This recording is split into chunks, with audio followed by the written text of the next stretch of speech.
Bonsoir et bienvenue dans la maison Siloué. J'espère que vous allez très bien. Alors, aujourd'hui, nous allons travailler sur un thème qui est vraiment très puissant. Un thème que beaucoup de mamans me posent beaucoup de questions par rapport à mon expérience concernant les enfants. J'en ai eu plusieurs, donc du coup, à chaque fois, j'aide les mamans et je les accompagne dans leur tracasserie ou en attendant d'attendre d'avoir l'avis d'avoir le rendez-vous, d'aller voir le médecin ou le pédiatre ou de ne pas aller aux urgences tout de suite. D'accord? Donc, nous allons traiter ce cas-là aujourd'hui, ce thème-là aujourd'hui, afin que cela puisse aider également d'autres mamans qui sont dans les mêmes conditions, de ces mamans qui traversent un peu de moments difficiles, de ces difficultés et qui ne doivent d'attendre de recevoir la réponse du praticien ou de la pédiatre. Donc voilà, pour ceux qui ne sont pas des habitués de la chaîne, je suis Sandrine Deligras, votre conseillère en bien-être chez les femmes et les hommes, conseillère auprès de futures mamans pendant leur grossesse et après leur accouchement, à les aider, à les accompagner également dans leur bien-être, à prendre soin de leur corps et ceux de leur bébé. Alors, aujourd'hui, nous allons travailler sur un thème particulier qui touche les tout petits. Qu'est-ce qui est ce thème-là qui touche les tout petits? Alors, comment on appelle ça? Les reflux gastriques. Les reflux gastriques ou les régurgitations chez les bébés. Les régurgitations qui sont souvent fréquents, c'est chez les tout petits. Les régurgitations qui sont souvent fréquents chez les tout petits et beaucoup de mamans ne savent pas comment pallier à cela. Et l'enfant pleure beaucoup. L'enfant a des brûlures qui remontent, qui est agité. Ce n'est pas souvent de la nourriture comme le bébé régurgite ou rejette, le trop-plein ou l'enfant rejette. D'accord? Des fois, ça peut être ce que des glaires jaunâtres qui sort, l'enfant régurgite ou des liquides après que l'enfant vient de boire et il régurgite ou ça fait se remonter là, ça fait que le bébé s'agite dans tous les sens. Alors, nous allons traiter ce cas. Dans souvent beaucoup de cas, bébé est encore au sein. D'accord? Quand bébé est au sein et qui fait beaucoup de reflux gastrique, qu'est-ce qui se passe souvent? Plus souvent de ce cas, maman mange de la nourriture épicée. Maman mange de la nourriture épicée.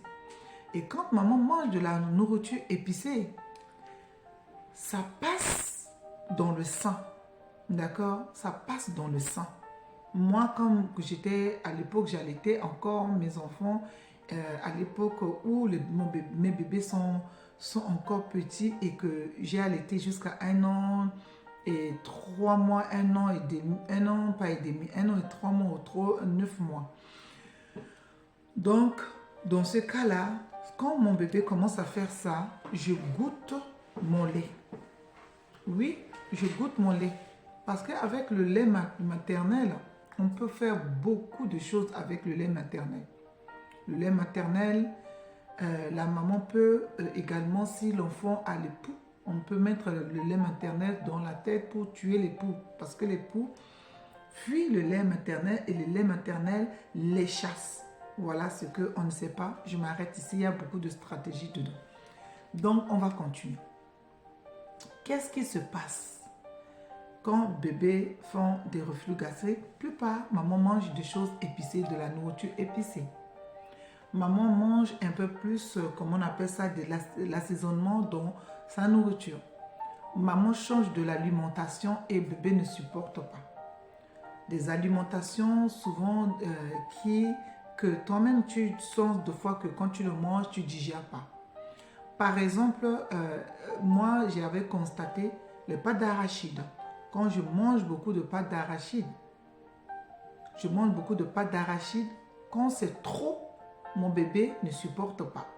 Par contre, quand je mange la pâte d'arachide en préparant ma soupe faire la soupe, ça fait remonter le lait et bébé a l'abondance de lait. Le bébé a l'abondance de lait. Le contraire qui fait, le bébé fait beaucoup de gaz. Et ce gaz-là sent très mauvais. Donc, voilà les choses également qui peuvent amener bébé à avoir beaucoup de remontées gastriques. Des choses épicées, quand je dis de la nourriture épicée, c'est quoi? Souvent un peu, c'est le piment. Le piment, trop d'ail dans la nourriture également remonte. Le gingembre, quand on le prend pendant le temps de l'allaitement, ça fait également fermenter le sang. Et quand le bébé prend, ça lui fait ces remontées gastriques très sévères. Il y a des aliments où, pendant l'alimentation, pendant l'allaitement, tu ne dois pas prendre. Comme le chou. Les choux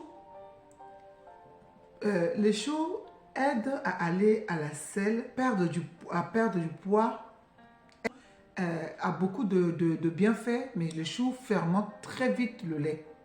Les choux, c'est tellement très rapide qu'il fermente. Il fermente le lait. Donc, ce n'est pas conseillé. Ce n'est pas conseillé que tu sois enceinte, tu prends le chou. Tu allaites, tu prends le chou. Le chou est très très fort pour des enfants en bas âge.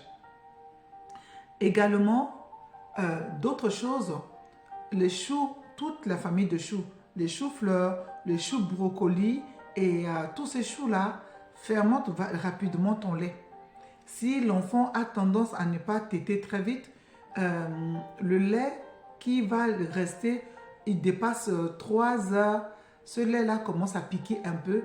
Quand bébé prend, c'est sûr que bébé va avoir des remontées après. Le ventre, elle va vouloir faire beaucoup de gaz. Le chou amène beaucoup à faire beaucoup de gaz. Et si c'est peu que l'enfant a des problèmes un peu d'intestin qui est fragile, ne pouvons pas faire ces gaz plus rapidement, malheureusement, ça va être pénalisant pour l'enfant et va beaucoup pleurer et va passer plus de temps à faire ses reflux gastriques. Et dans ces conditions, il faut aller vite voir le médecin. Si tu ne peux pas aller voir le médecin, c'est quoi? Tu dois arrêter de manger ces choses-là et laver le bébé et le masser beaucoup le ventre avec du beurre de karité, masser beaucoup son ventre dans le sens de l'aiguille d'une montre. C'est-à-dire en mettant sa main dans ce sens, si c'est le ventre du bébé, on commence par ce sens-là, on retourne et on retourne, on retourne. Ce qui également soulage très vite le bébé, c'est quoi?